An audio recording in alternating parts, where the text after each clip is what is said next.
Hi, how you going, mate? Just been looking through some questions that you've sent me, so I thought I'd do a quick video for you because it's probably going to be easier this way. So basically, we're looking at changing the subject. I'm just going to do a brief rundown of the first example we sort of looked at, which was y equals mx plus b, where we want to make b the subject. So you're correct in your thinking that that there's a plus that separates the mx and the b. So in order to get rid of the plus mx, because remember that there's a plus in front of it, we want to minus the mx from both sides. So if I sort of take mx away from both sides, obviously that cancels out. I'm left with y minus mx equals b. And I do understand where you're sort of getting confused. The question c minus d equals e, where we're trying to make d the subject. This is a little bit challenging because if you have a quick look, the number that or the letter that you're trying to make the subject currently is a negative value. Okay, I'm pretty sure that's where you're getting sort of stuck.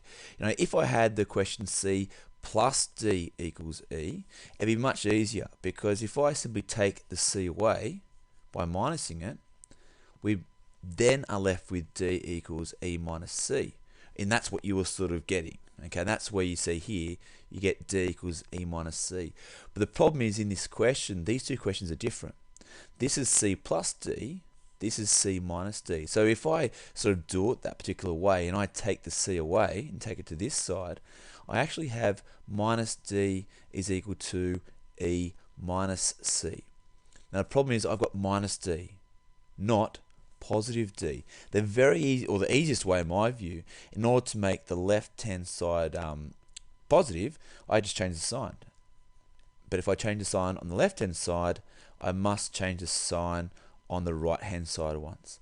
And as you can see, minus e plus c is exactly the same as saying c minus e. It's just rearranging them because the minus belongs to the e, okay, and the plus belongs to the c, as you can see there. See, the minus is still with the e, and there actually is a plus there, but we just can't see it.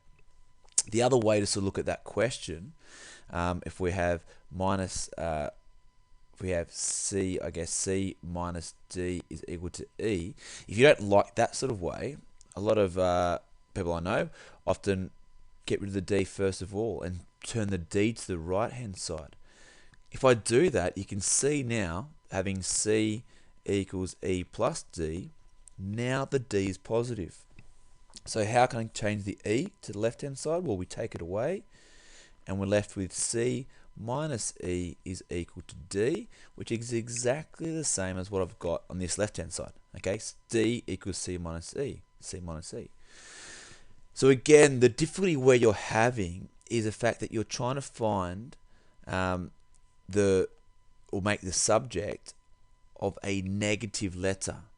Okay, so if we have a look at this question here, which you put up as well, which was z is equal to x minus y. Now in this case, you were trying to make x the subject, okay, for this particular question. So if you look at x in this case, x is positive. Okay, so it's fine. There's no need to having the issue with having a negative there. So in order to get rid of the negative y, we simply plus the y. So we're left with z plus y is equal to x. You say here you're not sure what the difference is between these two. Well, if we look at the two significant differences, and the differences are very significant, in fact. Okay, so the first one we have z. Doesn't look like a z, does it? let me get rid of that again.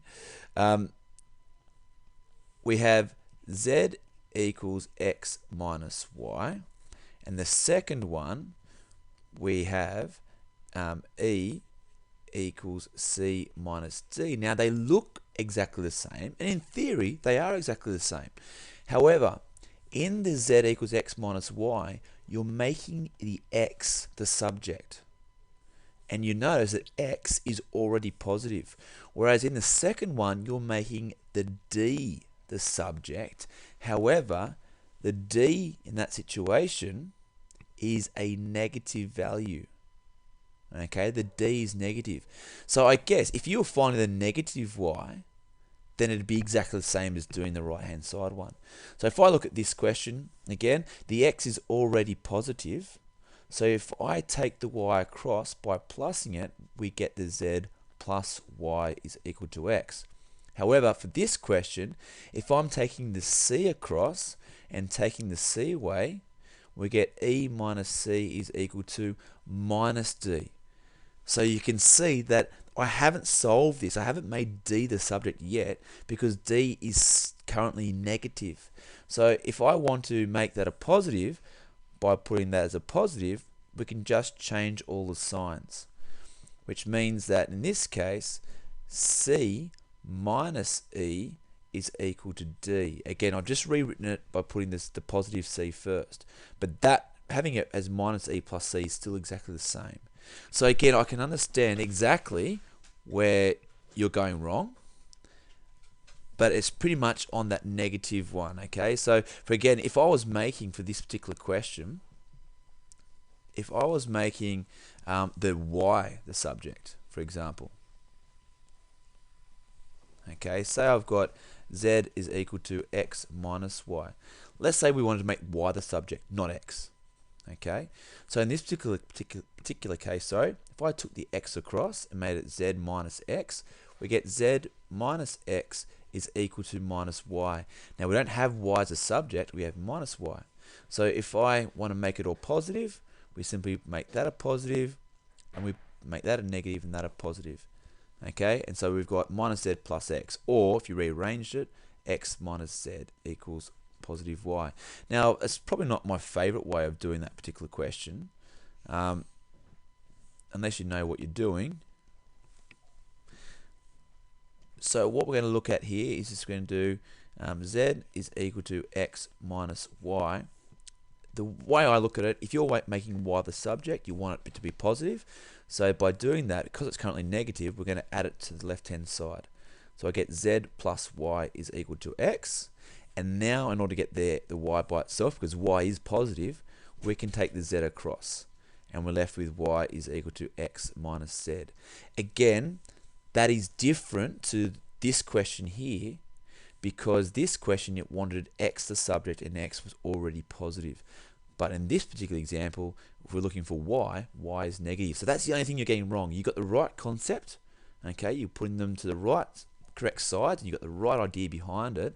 It's just that when you're doing it, you're not seeing the fact that when you're making x the subject in this particular question, x is a positive value, whereas in the last previous example, when you're finding d the subject, d was currently negative.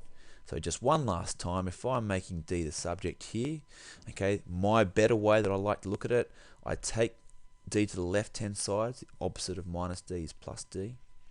So we're left with c is equal to e plus d, or you could write e plus d is equal to c, doesn't matter which way you put it, means the same thing. And then if I'm making d the subject, I get rid of the e by putting it to the left hand side, making a negative, or which means exactly the same as doing that. Oops, you can't really see that, can you? D is equal to c minus e. Okay, look, I hope that sort of helped you. If it hasn't, let me know and I'll try to rephrase it in a different manner. If it has helped you, awesome. But as I said, don't be afraid to let me know if it hasn't helped you, and I'll try to re-question that for you. Cheers.